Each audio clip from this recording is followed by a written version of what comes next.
हमारा देश सबसे नौजवान देश है।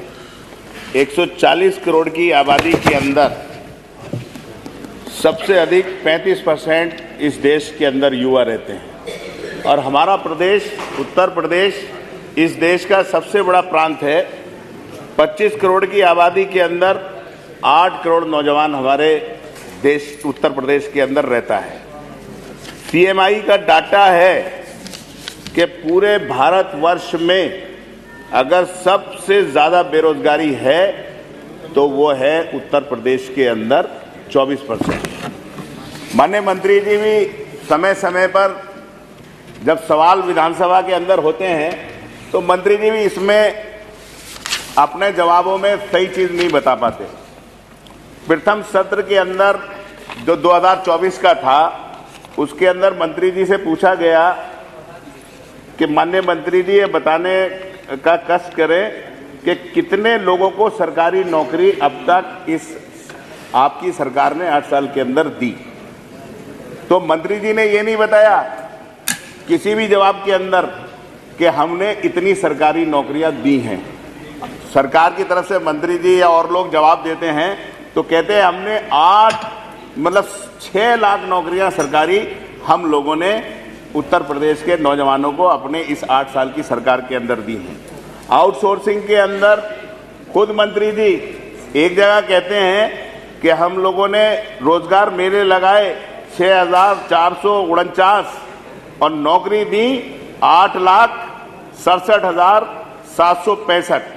और वहीं दूसरे जवाब में मंत्री जी जवाब देते हैं कि हम लोगों ने चालू वित्त वर्ष 2023-24 रोजगार मेले के माध्यम से 1,32,000 जॉब सीकर्स को निजी क्षेत्र में चयन करने का लक्ष्य के सापेक्ष 31 दिसंबर 2023 तक 1,68,000 अभ्यर्थियों को रोजगार हेतु चयन किया।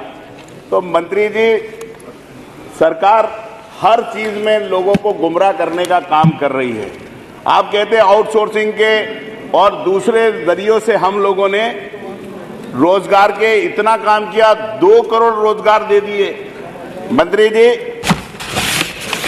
ये भारतीय जनता पार्टी का घोषणा पत्र है, इसे आपने कहा ये घोषणा पत्र नहीं वचन पत्र है और इसके अंदर आपने कहा था कि 5 वर्षों में 70 लाख रोजगार स्वरोजगार के अवसर पैदा करेंगे। 2017 में आपने वादा किया था और कहा था 90 दिन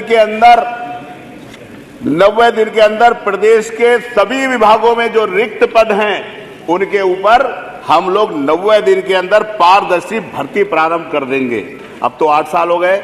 8 साल के अंदर कितने विभागों के अंदर भर्ती हुई?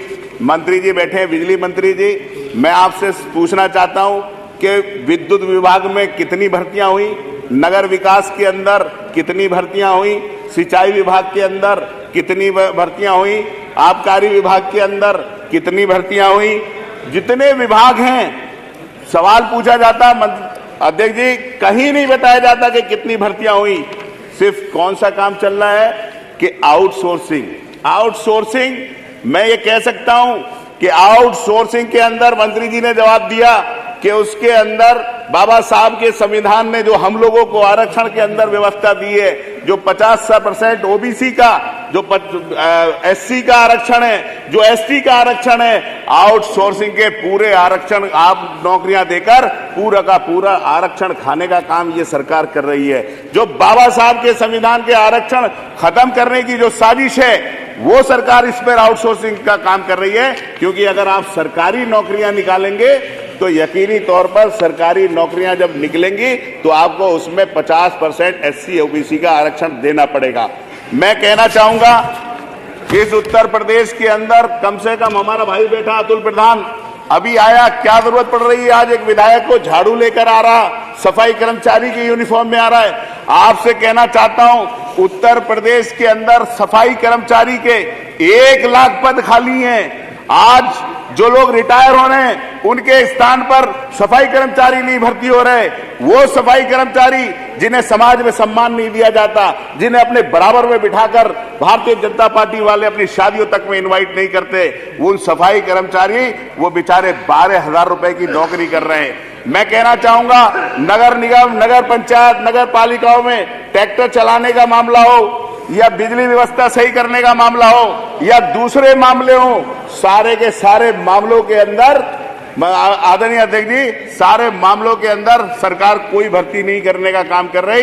ये सीधा सीधा जो वाल्मीकि समाज है, सपाई समाज है, उनके खिलाफ भारतीय जनता पार्टी की मानसिकता को दर्शाता है कि आपने जो 40,000 भर्तियां समाजवादी पार्टी की सरकार के अंदर आजम खान साहब ने निकाली थी, आप ही के लोगों ने कोर्ट में जाकर रुकवाने का काम किया था। लेकिन 8 साल में एक भी सफाई कर्मचारी की नौकरी इस उत्तर प्रदेश के अंदर नहीं हुई। आपने कहा दूसरे संकल्प पत्र में 2022 में कि 5 वर्षों के अंदर 3 करोड़ से अधिक रोजगार देंगे। अगले 5 वर्षों में हर परिवार के एक सदस्य को नौकरी का देने का काम करेंगे। माननीय मंत्री जी, आप मुझे बताओ, उत्तर प्रदेश के कितने परिवारों को नौकरी दे दी, कितने लोगों को रोजगार दे दिया? सिर्फ आंकड़े सरकार पेश करने का काम करती है। बल्कि मैं कहता हूं, आप ये अभी प्रधानमंत्री आवास योजना चल रही है, डूडा विभाग में मंत्री जी चले गए, जेई प्राइवेट आप रखते हैं। प्राइवेट जेई क्या काम करता है? वो सफाई आवास के नाम पर गरीब आदमियों से पैसे वसूलता है, क्योंकि वो आउटसोर्सिंग पे है। जब पैसा इकट्ठा हो जाता है तो भाग जाता है, दूसरा जेई आता है और उनसे वसूली करता है, वो भी भाग जाता है। प्रधानमंत्री इतनी अहम योजना है, आप लोगों को घर देने की बात करते हैं, आप मंत्री जी उसकी वो करा लीजिए। कम से कम ऐसे विभाग जिनमें जवाबदेही है, बिजली में जो मीटर रीडिंग करने वाले हैं वो आउटसोर्सिंग वाले हैं, जो बिजली घर चलाने वाले हैं वो आउटसोर्सिंग वाले हैं। खुलेआम बिजली विभाग के अंदर जब उनको कोई जवाबदेही तय नहीं है, वो सरकारी नौकर नहीं है, तो लोगों से, गरीबों से पैसा लेते हैं और बर्बाद करने का काम कर रहे हैं। सरकार कह रही है अध्यक्ष जी कि हम रोजगार दे रहे हैं। मैं कह रहा हूं ये सरकार गरीब लोगों से रोजगार छीनने का काम कर रही है। एक फड़ लगाने वाले गरीब आदमी हैं, मजदूर हैं, वो बाजारों के अंदर फड़ लगाते हैं, पटरी लगाते हैं, अपना व्यापार चलाते हैं। पूरे उत्तर प्रदेश में लाखों लोग, हिंदू, मुसलमान, हर जात बिरादरी का लोग उसके अंदर है। मेरे मुरादाबाद के अंदर 100 साल हो गए उस बाजार को रखते हुए। मंगल के दिन बाजार लगता है, बंद होता है। बुध के दिन ईदगाह पर बाजार लगता है। 35 से लेके 50 मीटर तक रोड चौड़ा है। मंगल के दिन रेलवे स्टेशन से टाउन हॉल तक ये बाजार लगता है। मकबरा रोड से गुलाबबाड़ी तक बाजार लगता है। तो मैं कह रहा हूं मंत्री जी, इसलिए कह रहा हूं अध्यक्ष जी, रोजगार देने की बात सरकार कर रही है। ये रोजगार जब 10,000 के वेंडर के जो पैसे आप देते हैं 10,000, उसको आप लोग रोजगार में गिन लेते हैं। पकौड़ा तलने को आप रोजगार में कर लेते हैं, तो आप ठेला लगाने को रोजगार में गिन लेते हैं।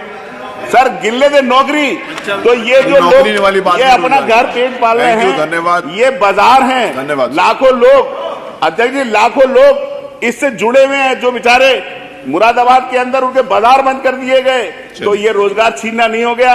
मैं कह सकता हूं सर, रोजगार इतना अहम मुद्दा है, और मैं कह रहा हूं आपसे इस सदन के अंदर, जो बेरोजगार होता है, किसी जात, बिरादरी, धर्म का हो, जब तक उसे रोजगार नहीं मिलता, उसके परिवार को रोटी नहीं मिलती। और यही बेरोजगार आदमी इकट्ठे होंगे और आपके अहंकार को तोड़ने का काम करेंगे।